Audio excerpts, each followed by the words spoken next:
The New York Knicks might be drafting 7'4" phenom Zach Edey out of Purdue, and we have to talk about it. So what's up, guys? Welcome back to Knicks Digest. It's Chris here. I'm repping my college because it's time to talk NBA draft as the lottery happened yesterday. And according to Kevin O'Connor from The Ringer, one of the biggest draft insiders around, he believes that 25th overall, the New York Knicks will be selecting Purdue senior Zach Edey, who withdrew from his final year of eligibility to go to the NBA draft. And he said that assuming the Knicks re-sign Isaiah Hartenstein, they'd still have Mitchell Robinson on the roster and wouldn't really need a big, but Edey would provide immense size and interior scoring that would give them another style of a big in the rotation. Now, we know about Zach Edey if you know college basketball. For all of us who paid any attention or even just had social media and follow sports accounts, you've heard the name Zach Edey. He was the biggest name in college basketball this year, maybe the biggest person in college basketball this year, and has just been one of the best players that college basketball has ever seen over the last 2 years, and he's now going to the NBA draft where he's projected to be a later first-round selection. We're also going to talk about why that is to a degree, and how the New York Knicks could land him despite the fact that he puts up all the numbers of a guy who would be going in the top 5. So, let's do just that. Well, about Zach Edey, if you don't know much about him, here's what O'Connor said are some of his pluses: that he's a human highlight reel, that he's a great post presence, that his interior scoring is excellent, and that he's a very hard to stop interior scorer, and not just because of his giant size, but also because he's very skilled and has a great touch down there. He uses his massive frame well to seal off positioning, and I'm not going to read this whole thing because no one needs to hear me read out loud since we're not in 5th grade literature class right now. But essentially, a lot of this is just about how he's a great interior scorer, and that he's very durable, only missing 1 game in college due to being sick back in 2022. And it also just talks about who he's a great low post defender also.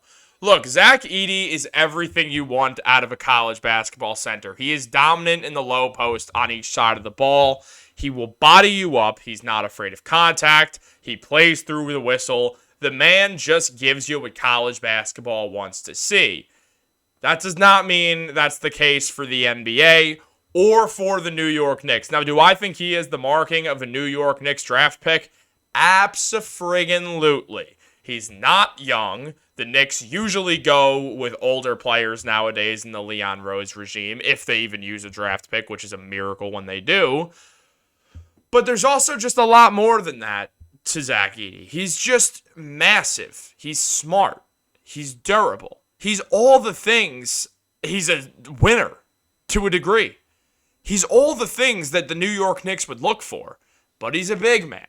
And the Knicks have some bigs. Now, re-signing Isaiah Hartenstein's not going to be just a walk in the park. There are teams with cap space. Luckily, most of them are not going to look at Hartenstein, because if you're Philadelphia, you're not paying a backup center $20 million. You're going all out for a guy who you can pair next to Joel Embiid, not to replace Embiid, especially when you can sign Andre Drummond for like $3 million. Then if you look at Orlando, they need a shooter. They're going to give Emmanuel quickly the max. Toronto's probably going to just accept it. And then teams like, I don't know, the Spurs or the Pistons don't need big men. So for the most part, the New York Knicks should be able to retain Isaiah Hartenstein and keep Mitch around. Now, this pick gets a lot more interesting if the Knicks decide to move on for Mitchell Robinson, if they want to use that $16 million to pair with Bogdanovich's $20, and for them to go for an NBA star, or just, an NBA star. Now, here's the thing. They still have Precious. They still have Jericho Sims. But drafting Zach Edey in the case of you're trading Mitch or you're going to lose Hartenstein in free agency makes things a lot more interesting. There's a lot that screams do it. And some of that's just his numbers. But it's also you have to fear these issues. For instance, he's a limited defender when he's pulled away from the basket, and he struggles to recover on pick and roll and pick and pops because he moves like a drunk 50-year-old. He lacks a perimeter game outside of his screening, though he has a soft touch on floaters, and he shoots decently from the free throw line. But there's no indication he'll actually develop a consistent jump shot. He's probably not going to shoot many jump shots anyway. He can't really play up and down in a high-tempo game since he's slower-footed in open space. As I said, The man is a college basketball player. He's the perfect college basketball player. He's giant, he's good in the post, he's physical, he plays through the whistle, and he's smart. Now, that doesn't always translate to the NBA. Now, some of those things do. I mean, look at Jalen Brunson. Obviously, he's not giant, but he plays through the whistle. He's one of the smartest players in the NBA in general. He just does things right. The Knicks kind of like that mold and think it can work in the NBA, and clearly so far we've seen that it can, at least when it pertains to this Knicks team. And Zach Edey, he's a pretty successful college basketball player. If you look, he has more awards than Knicks Digest has subscribers, it seems like. He averaged last season 25 points with 12 rebounds, putting up Shaq numbers. Now, I know it says he shot 50% from three. I'm pretty sure he took 2 threes. He had a PER of 39.3 and a career PER of 38.7. The average is around 15. I mean, yeah. You know, the dude's just great. If you're wondering what the Wooden Award is, it basically is the MVP. Twice as the Big Ten Player of the Year, so the best player in his conference. All Big Ten tourney, so all NBA basically, except for the tournament in the Big Ten. He was all freshman. He was all region. He's everything, dude. He's literally just, he's the man. Like, he did excellent work. He also seems like a cool dude, which is a separate shout out to. But if you look at Zach Edey, he's got some of the markings of a guy the Knicks would like. It's just the big man logjam makes things kind of difficult.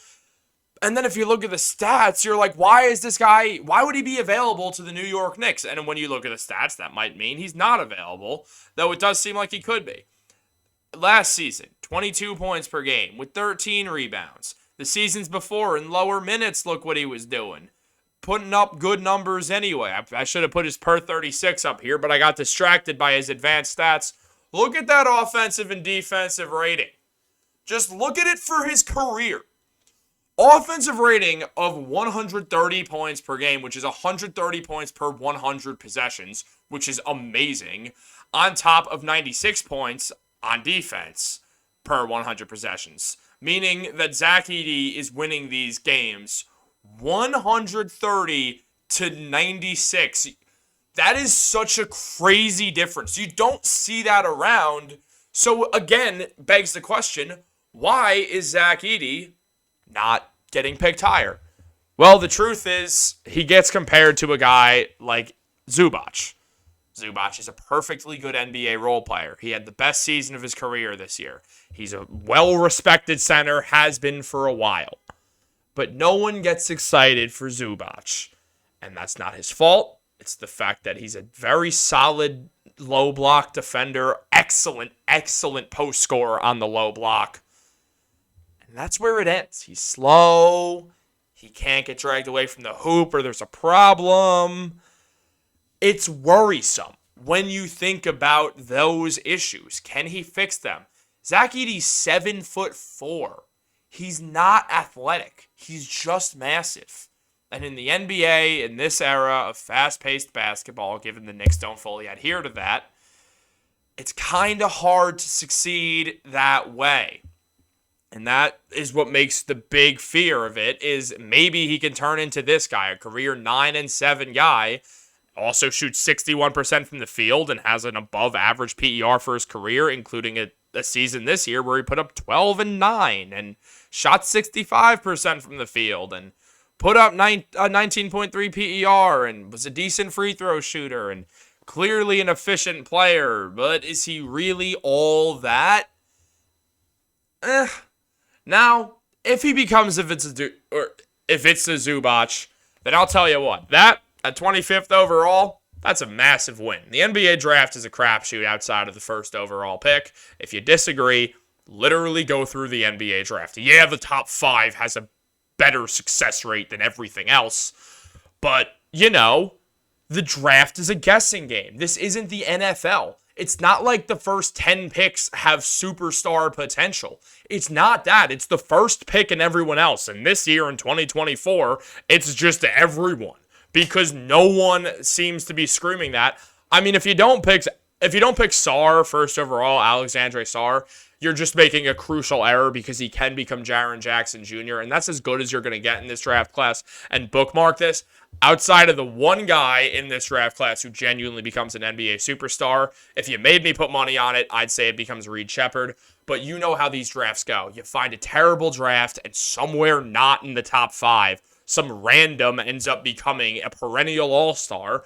I mean, the easiest one to grab at is 2013, 11 years ago, widely regarded as a horrific draft class. Michael Carter-Williams won Rookie of the Year, then never played well again.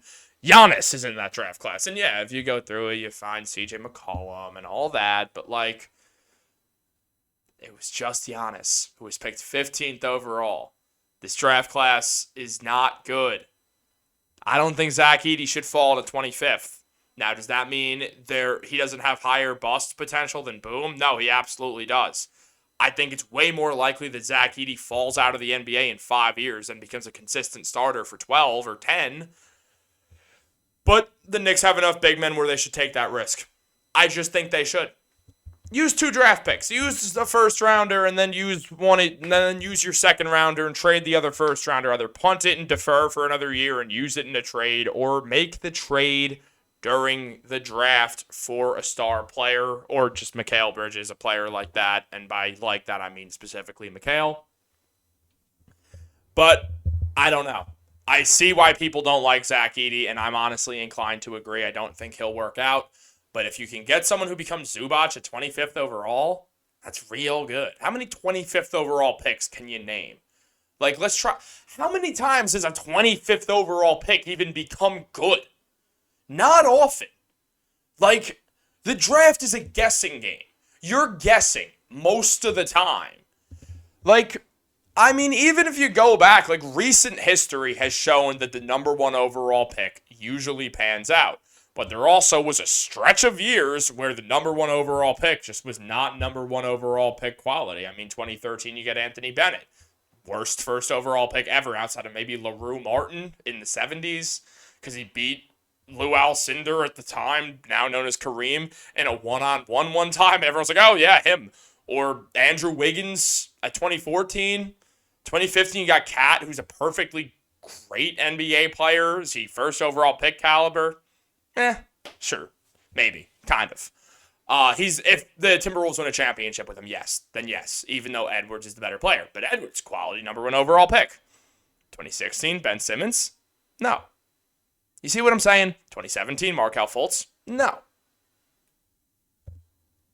Just saying. 2018, DeAndre Ayton? You got a stretch of bad number 1 overall picks. It's hard to predict the draft. I kind of want to take the chance on Zach Edey, though also the Knicks don't really need him. So at the same time, though, like, the part of me is just like, oh, it's Zach Edey. It'll be kind of cool. Also, just draft a guard. Just do it. Just draft a guard. Draft a wing. Draft a stretch 4. That's what makes more sense. I don't know. Now I'm kind of rambling, so I'm going to shut the hell up, guys. Have a great day. Subscribe to Knicks Digest, all that good stuff. Go Knicks.